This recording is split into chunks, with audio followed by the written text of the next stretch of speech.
Bonjour à tous, c'est le pasteur Sandrine avec vous ce matin. Alors, le sujet d'aujourd'hui, c'est la Pâque. Nous allons voir comment est-ce que la Pâque a été instituée. Nous allons voir quelles leçons nous pouvons apprendre de la Pâque. Il y a beaucoup de personnes qui se disent, est-ce que nous devons continuer à faire les fêtes juives comme les Juifs le faisaient à l'époque? Nous allons voir ce que la Bible en dit et si nous devons le faire ou pas. Alors, il y a 7 fêtes. Il y a 7 fêtes juives. Premièrement, il y a le sabbat, la Pâque, le pain sans levain, la Pentecôte, c'est-à-dire les premiers fruits, la fête des premiers fruits, la fête des trompettes, la fête des expiations, la fête des tabernacles. Alors, de toutes ces fêtes, on voit que, premièrement, il y a le sabbat, qui est une fête hebdomadaire, c'est-à-dire c'est chaque semaine. Tandis que les 6 autres fêtes, ce sont des fêtes annuelles, qui se produisaient à différentes périodes de l'année. Alors aujourd'hui, nous allons voir la fête de Pâques, c'est-à-dire la fête des pains sans levain. Ces 2 fêtes sont ensemble. Alors tout ce que je vous ai dit, toutes les fêtes que je vous ai dit, viennent du texte de Lévitique 23. Alors, qu'est-ce que ces fêtes ont en commun? Alors, dans toutes les fêtes, dans ces 6 fêtes, le Seigneur va faire une sainte convocation. C'est-à-dire que chaque année, les Juifs, le peuple de Dieu, ils étaient occupés à leur champ, aux travaux pour leur champ. Donc, ils vont moissonner, ils vont planter, leur travail, c'est sans arrêt dans leur champ.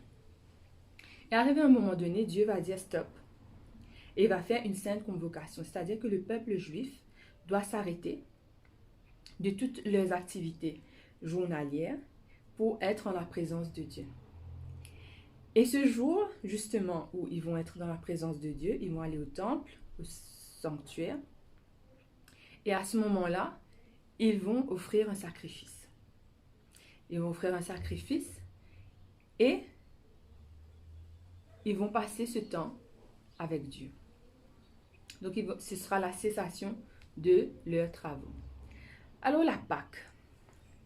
À quel moment est-ce que Dieu va instituer la Pâque? Nous le voyons dans Exode 12, au verset 1 au verset 28. Ce qui va se passer, c'est que pendant 400 ans, les enfants d'Israël vont être en captivité, en esclavage, et après ces 400 ans, il y aura un libérateur, c'est-à-dire Moïse, qui viendra, et à ce moment-là, il va libérer le peuple. Et ce qui va se passer, c'est que Dieu va ordonner à Pharaon de laisser partir le peuple, mais Pharaon va endurcir son cœur, donc il ne va pas vouloir, et il y aura des plaies qui vont venir sur le pays d'Égypte. Mais alors que les plaies vont affecter les Égyptiens, le peuple d'Israël qui était à Goshen ne sera pas affecté par ces plaies. Et il y aura une 10e plaie.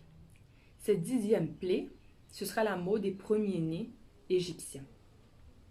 Et pour que le peuple d'Israël ne soit pas affecté par cette mort, Dieu va donner l'ordre de faire la Pâque.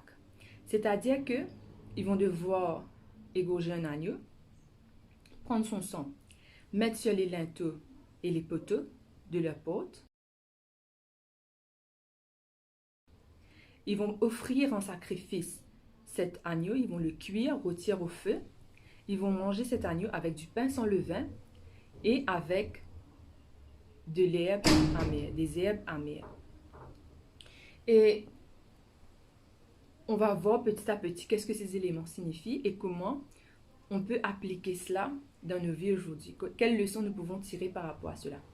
Alors, on va voir premièrement, déjà, que veut dire la Pâque?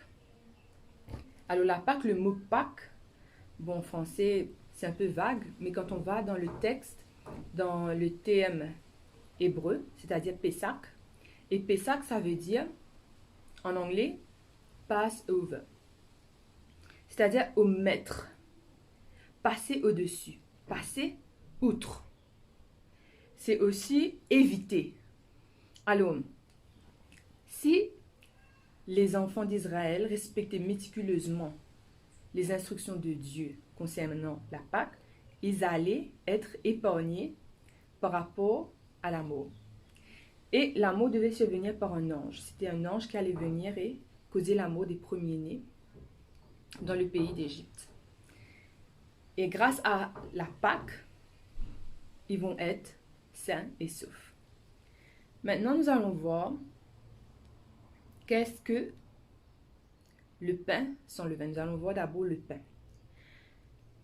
Que veut dire le pain sans levain? Pourquoi Dieu donne l'ordre de manger du pain sans levain?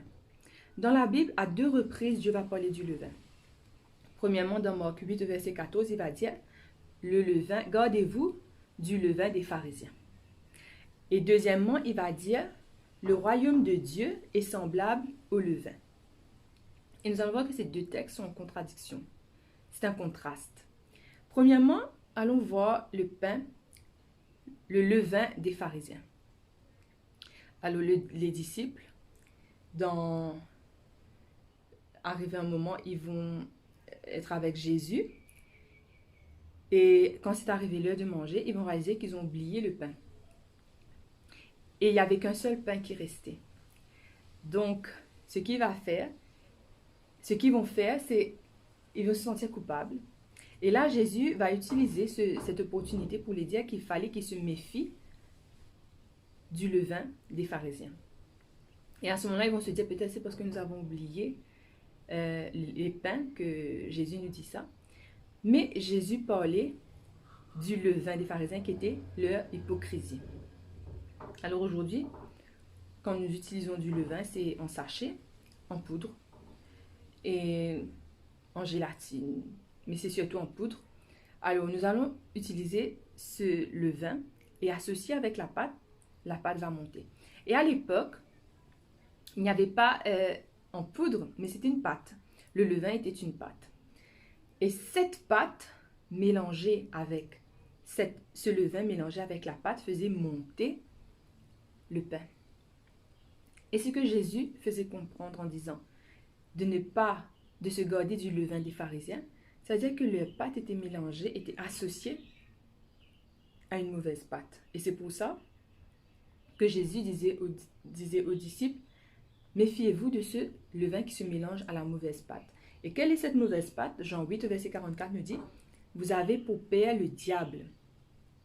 Et vous voulez accomplir les désirs de votre père. Il a été meurtrier dès le commencement. Il ne se tient pas dans la vérité parce qu'il n'y a pas de vérité en lui. Lorsqu'il profère le mensonge, il parle de son propre fond, car il est menteur et le père du mensonge.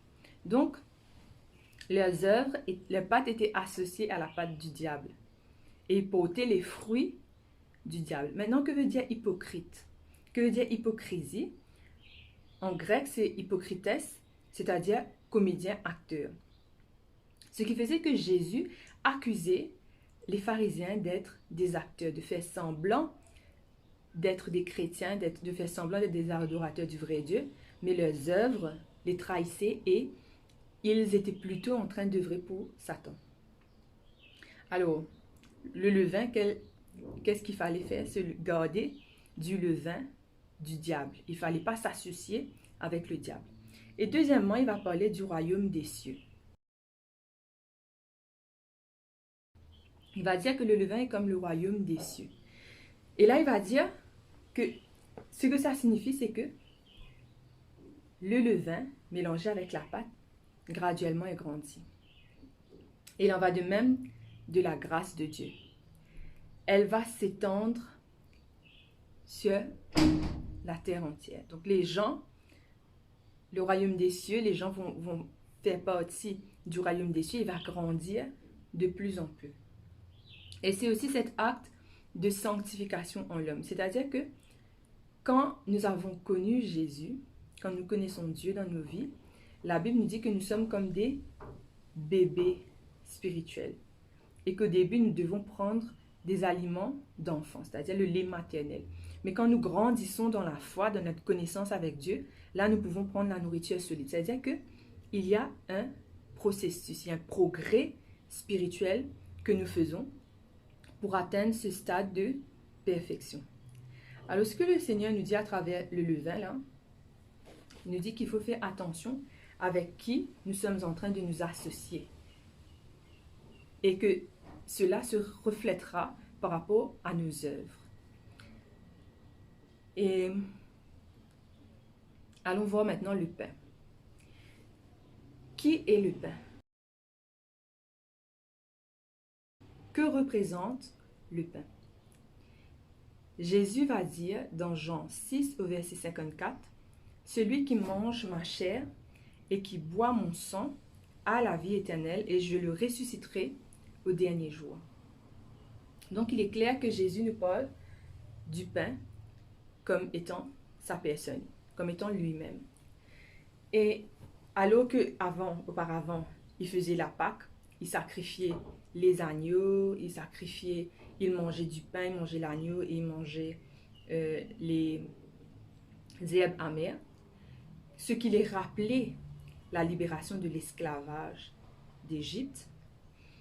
Jésus va faire une transition par rapport à cette Pâque et il va instituer la Sainte Seine. Donc, cette Pâque, le concept va être le même, mais ça va changer, ça va devenir la Sainte Seine.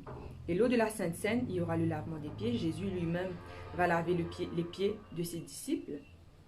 Il va rompre le pain, il va partager à ceux qui sont autour de lui. Il va dire, ça c'est mon corps. Et il va donner aussi le vin. Il va dire, ça c'est mon sang. Et Luc 22, au verset 19 nous dit, « J'ai beaucoup désiré manger ce repas de la Pâque avec vous avant de souffrir. Oui, je vous le dis, je ne mangerai plus ce repas jusqu'au jour où Dieu l'offrira dans son royaume. » Donc ça nous montre que c'est lui qui a institué ce repas comme symbole de son sacrifice à lui, de notre libération de l'esclavage qui est le péché. Et que ce repas, nous allons prendre avec lui dans son royaume. Alors le pain, pourquoi le pain? C'est que le pain, c'était le repas principal des gens de cette époque, des Juifs. C'est-à-dire que lorsque Adam et Ève avaient été créés, ils mangeaient que des fruits. Parce qu'il y aura le fruit défendu qu'ils ne devaient pas toucher et il y avait le fruit de vie. Et celui-là, ils pouvaient manger tant qu'ils voulaient. Donc le repas, leur aliment essentiel, c'était le fruit. C'était ça leur repas. Et à l'époque de Jésus, et même à l'époque des Juifs, le repas principal, ce sera le pain. D'ailleurs, on le voit, Jésus va partager du pain avec la foule de plus de 10 000, 15 000 personnes. À chaque fois qu'il y aura un repas, ce sera du pain avec des poissons. Donc, c'était le repas complet des Juifs. Et Jésus va utiliser le terme pain parce que c'était ça la réalité des Juifs à cette époque-là. C'était plus le fruit parce qu'auparavant c'était le fruit, pour Adam et Ève c'était les fruits. Et après le péché, ils auront droit à manger des racines, des légumes. Et lors du déluge, vu que la verdure avait été quasiment stérile par rapport à l'eau, Dieu va ordonner de manger les aliments à base d'animaux. Et il va donner aussi les animaux purs, la liste des animaux à consommer, les animaux à éviter, les animaux purs et les animaux impurs. Il va aussi dire de ne pas manger avec le sang, avec la vie, ainsi de suite. Donc, il va donner des instructions par rapport à cela. Donc, à un moment donné, c'était les fruits, après c'est devenu les fruits et les légumes, ensuite c'est devenu les animaux. Et à cette époque-là, c'était le pain qui représentait le repas. Okay? Un repas complet, un repas solide. D'ailleurs, la Bible va nous dire dans Matthieu 4, quand Satan va tenter Jésus, il va dire, l'homme ne vivra pas de pain seulement, mais de toute parole qui sortira de la bouche de Dieu. Donc, l'aliment principal pour rassasier l'homme, c'était le pain. Et Jésus va dire que c'est lui, ce pain, cet aliment complet que nous avons besoin pour être rassasiés. Et ce qui est intéressant à noter, c'est qu'il est aussi, il va se décrire comme étant aussi, dans Jean 14, verset 6, comme étant le chemin, la vérité et la vie. Et il va dire, celui qui mange ma chair, qui boit mon sang, a la vie éternelle. Donc, Adam et Ève, à leur époque, le fruit de vie les donnait la vie éternelle. Et Jésus est devenu le fruit de la vie moderne. Mais il n'a pas utilisé le fruit parce que comme nous mangeons des fruits, nous avons encore faim. Mais il va utiliser le pain parce que c'est ça qui nous rassasie. C'est ça le pain complet qui nous donne la force pour chaque jour. Donc Jésus va devenir le pain de vie, c'est-à-dire le fruit de la vie moderne qui nous donne la vie éternelle.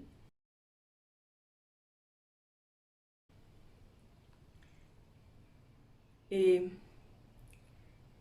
nous avons vu donc le levain, la signification du levain. Nous avons vu la signification du pain. Maintenant, qu'est-ce que l'agneau? Pourquoi l'agneau?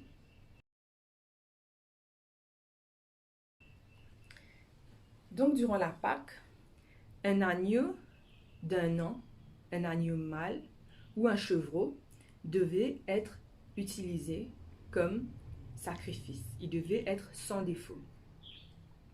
Et ce qui se passe, vu que cette fête se produisait dans le mois de Nissan, c'est-à-dire dans le mois de mars-avril, ce qui va se passer, c'est que le 14 Nissan, du mois de Nissan, ils vont choisir leur agneau, sans défaut, mâle d'un an, et ils vont l'emmener à la maison.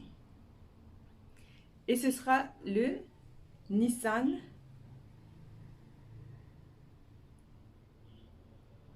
excusez-moi, c'est-à-dire que Nissan, le 10e jour du mois de Nissan, l'agneau est emmené à la maison.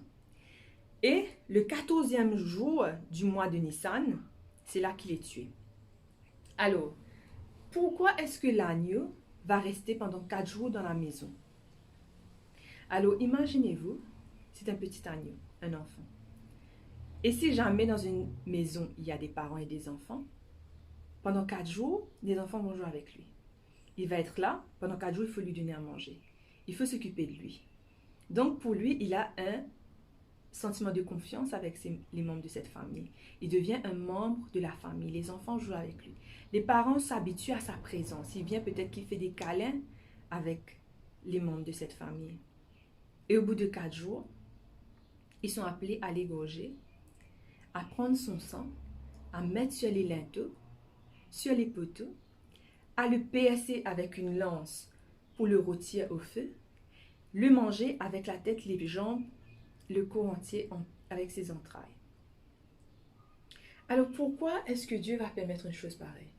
Ça peut paraître cruel. Et je me rappelle que une fois j'étais partie chez ma cousine et il y avait un poulet.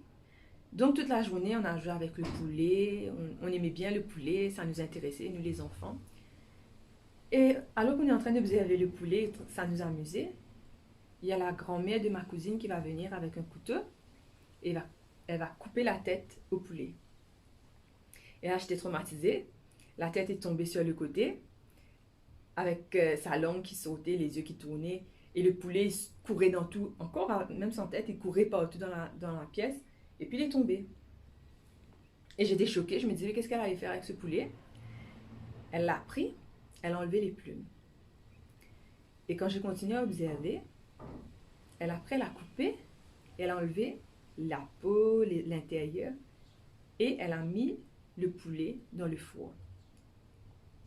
Et lorsque j'ai compris ce qu'était le poulet qui était dans mon assiette, c'était ce petit poulet qui courait partout. Depuis ce jour, j'avais pas mangé de poulet du tout. Même s'il y avait un petit morceau de poulet sur ma pizza, j'enlevais. Pendant près de 10 ans, je ne touchais plus à la chair du poulet parce que ça m'avait marqué. Je m'étais attachée à ce petit poulet qui courait dans la cour.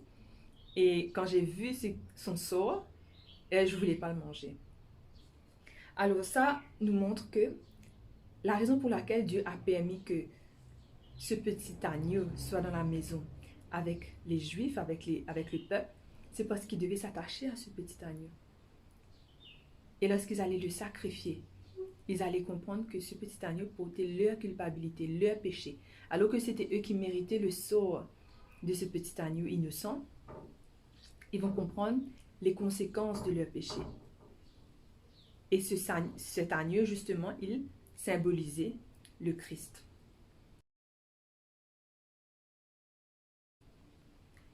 Et à 3 heures, on devait sacrifier le petit agneau et le manger, une ceinture au rein. C'était arrivé au soir, il fallait le temps que ça cuise.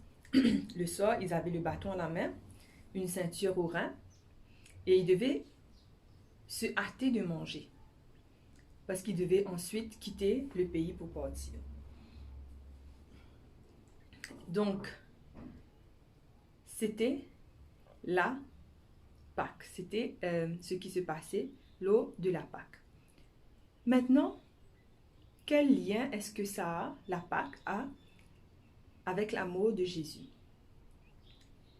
Si vous faites le lien, si Jésus va instituer la Sainte Seine juste avant sa mort, parce que c'est le dernier repas qu'il va prendre avec ses disciples, il va instituer la Sainte Seine et il va dire « Faites ceci en mémoire de moi ».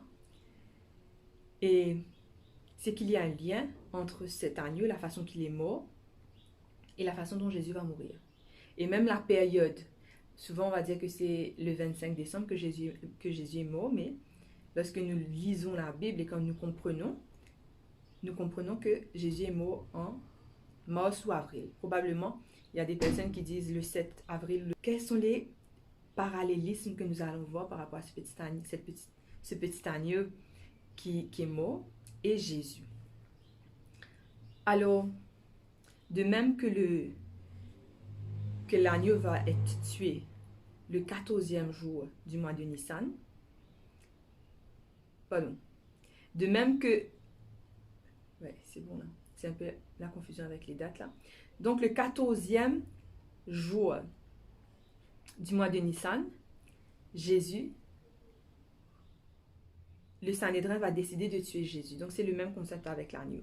Donc l'agneau, c'est-à-dire que c'était le 14e jour du mois de Nissan qui devait entrer dans la maison. Et c'est le 10e jour du mois de Nissan qu'il était tué. Donc c'était l'inverse. C'est pas comme nous, mais c'était backward. Donc, alors, le 14e jour du mois de Nissan, le Sanhédrin va décider de tuer Jésus. Et le 10e jour du mois de Nissan, Jésus sera crucifié. Il sera tué. De même que l'agneau, le 14e jour de Nissan, va entrer dans la maison, et que le 10, il sera tué, le 10e jour, il sera tué, il sera de même de Jésus. Et comme l'agneau devait mourir à 3 heures, la Bible nous dit dans Marc 15, au verset 34 et au verset 37, que Jésus mourrait à la 9e heure, c'est-à-dire à 3 heures. Donc, l'agneau mourait à 3 heures, Jésus est mort à 3 heures. De même que cet agneau ne devait avoir aucun os brisé, Jésus, lui aussi, n'aurait aucun os brisé. Et comme la lance avait percé l'agneau pour le rôtir, Jésus, lui aussi, sera percé. Donc, nous voyons les parallélismes qu'il y a par rapport à la Pâque et la mort de Jésus. Et qu'est-ce qu'on voit à travers cela? C'est que Dieu est un Dieu de détails. Lorsqu'il l'a annoncé en Exode, comme symbole de Jésus, lorsque Jésus est venu sur la terre comme l'antitype, eh bien, il va faire la même chose. Il va suivre le même procédé que l'agneau qui devait mourir pour les péchés des membres de la maison. Mais Jésus lui aussi devait mourir pour nos péchés. Et la Bible nous dit dans 1 Pierre 1 verset 19 à 20, « Mais par le sang précieux de Jésus, comme d'un agneau sans défaut et sans tache, prédestiné avant la fondation du monde, et manifesté à la fin des temps à cause de vous. » Donc, à quel moment est-ce que Dieu avait décidé de sacrifier Jésus? Parce que Jésus s'était proposé de se sacrifier, c'était avant la fondation du monde. Avant même que l'homme fût créé, Dieu savait qu'il allait pécher. Et il a créé la terre quand même, parce qu'il il voulait donner le libre arbitre aux hommes. Et son amour nous rend libres de faire nos choix, soit de l'accepter, soit de le rejeter. Mais il nous a créés quand même, et il a quand même prévu un substitut pour nos péchés. Jésus qui s'est fait fruit de la vie pour que nous puissions avoir la vie éternelle, malgré le fait que nous étions condamnés à mort. Donc, comme je vous disais, il avait été prédestiné avant la fondation du monde. Il a déjà donné un modèle de ce que Jésus allait traverser lors de la Pâque. Et c'est dans l'exactitude que Dieu va procéder. Donc ça nous montre que Dieu est un Dieu de précision, un Dieu qui prend soin, qui fait attention aux détails, qui est méticuleux. Donc si pour quelque chose de si grand que le salut des hommes, il a agi dans les petits détails. Il a fait en sorte que ce qu'il avait promis des années auparavant aux prophètes, à Adam et Ève dans Genèse 3, verset 15. Donc ça nous montre que Dieu, il tient ses promesses dans l'exactitude, dans la précision. Donc c'est dans le salut, il a fait cela, il a rempli ses promesses, il a accompli ses promesses. Donc dans les petits détails de nos vies, il est capable de prendre soin de nous, de prendre soin de chaque petit détail de nous, de ce qui nous concerne. Et parfois on peut se douter, on dit comme ça, oui, mais Dieu il ne nous aime pas, Dieu il ne se casse pas la tête avec nous, il s'en fiche de nous parce qu'il connaît nos problèmes et il n'apporte aucune solution. La plus grande preuve d'amour, c'est quand une personne donne sa vie pour nous. Ça, c'est la plus grande preuve d'amour. C'est le summum. Et c'est ce que Jésus a fait pour chacun d'entre nous. C'est ce petit agneau innocent qui ne méritait pas de mourir, mais qui a accepté de mourir pour nous. Pour que nous puissions être sauvés. Pour que nous ne passions pas par la mort. Donc, s'il a fait cet acte d'amour, il prendra soin de tous les petits détails de nos vies aussi. Et l'agneau et le pain devaient être mangés avec les herbes amères. Pourquoi? Parce que notre salut allait avoir un goût amer dans la bouche de Jésus. Le salut, la crucifixion allait être amer pour Jésus. Et nous voyons que, alors que Jésus meurt sur la croix, à 3 heures, le voile sera déchiré. Dans Matthieu 15, versets 37 à 38. Donc, quand on pense au voile, on peut se dire, est-ce que c'est un rideau? Est-ce que c'est un voile de morier, mince, donc ça se déchire? Il peut y avoir plusieurs raisons rationnelles à cela. Mais c'est pour ça que Dieu est un Dieu de détail. Donc, il va donner les mesures du voile. Et le voile qui va se déchirer sera de 6 mètres de haut et de l'épaisseur d'une main d'homme. Ce qui fait que peut-être 3-4 cm d'épaisseur, dépendant de la grosseur d'une main d'homme, de l'épaisseur d'une main d'homme. Donc, est-ce que c'est facile de déchirer un voile de cette épaisseur? Il a fallu que Dieu lui-même déchire ce voile. Alors, quelle leçon nous pouvons apprendre de cela? C'est que quand il l'a fait, nous devons apprendre déjà le sanctuaire, comment ça fonctionne. Donc, il y a le lieu saint, le voile, le lieu très saint. Et personne ne devait pénétrer dans le lieu très saint à part une personne consacrée par Dieu. Et alors que il y a ce processus, ces sacrifices, Dieu déchire le voile. Pour quelle raison? C'est parce que les sacrifices n'ont plus lieu d'être. Nous venons de le lire dans 1 Pierre 3, verset 18, que Jésus a été mis à mort et qu'il est mort une fois pour toutes, pour tous les péchés. Donc nous n'avons plus besoin de sacrifices, nous n'avons plus besoin de faire des sacrifices pour que nous soyons pardonnés, car Jésus lui-même a recouvert tous les péchés des pécheurs dans le monde entier. Et maintenant, si nous décidons de faire le sacrifice, si nous voulons faire les fêtes juives, cela veut dire que nous devons remettre le sanctuaire, le temple, refaire d'après les prescriptions de la Bible, les instructions de la Bible, et que nous devons remettre le service de sacrifice en vigueur. Et quand nous faisons cela, cela signifie que nous sommes en train de rejeter le sacrifice du Christ. Alors donc la Pâque n'a pas été complètement abolie, mais vu que Jésus est mort, il n'y avait plus lieu de tuer l'agneau. Et ce qui rappelait les enfants d'Israël, la libération de l'Égypte, et bien Jésus va utiliser le même concept, mais rappeler que c'est lui qui est mort sur la croix pour nous. Donc c'est dans ce sens-là que nous allons prendre la Sainte Seine de façon régulière pour nous rappeler que Jésus nous a libérés de l'esclavage du péché. Et il va faire en sorte que la Sainte Seine, ce soit le lavement des pieds, le pain, manger le pain sans le levain et de boire le vin. Donc ça, le vin, c'est du jus de raisin, c'est pas le vin alcoolisé comme on pense. Et il va donner l'ordre, il va dire, faites ceci en mémoire de moi. Voilà ce qui concerne la Pâque. Donc les fêtes juives nous enseignent des leçons et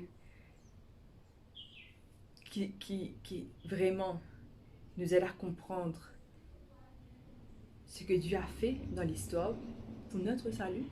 Et ça nous permet d'avoir plus de reconnaissance envers lui. Ça nous permet de prendre conscience de cet amour qu'il a pour nous et de ce que ça lui a coûté et de ce que nous devons nous rappeler de ce geste qu'il a fait.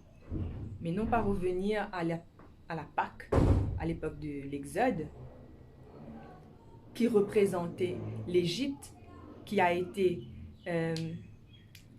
représentait les Israélites qui ont été libérés de l'Égypte, mais qui est un acte encore plus grand pour nous, qui est le fait que Jésus est mort pour nous libérer de l'esclavage du péché, même de la mort éternelle que nous méritions, mais que lui l'a porté pour que nous puissions avoir la vie éternelle.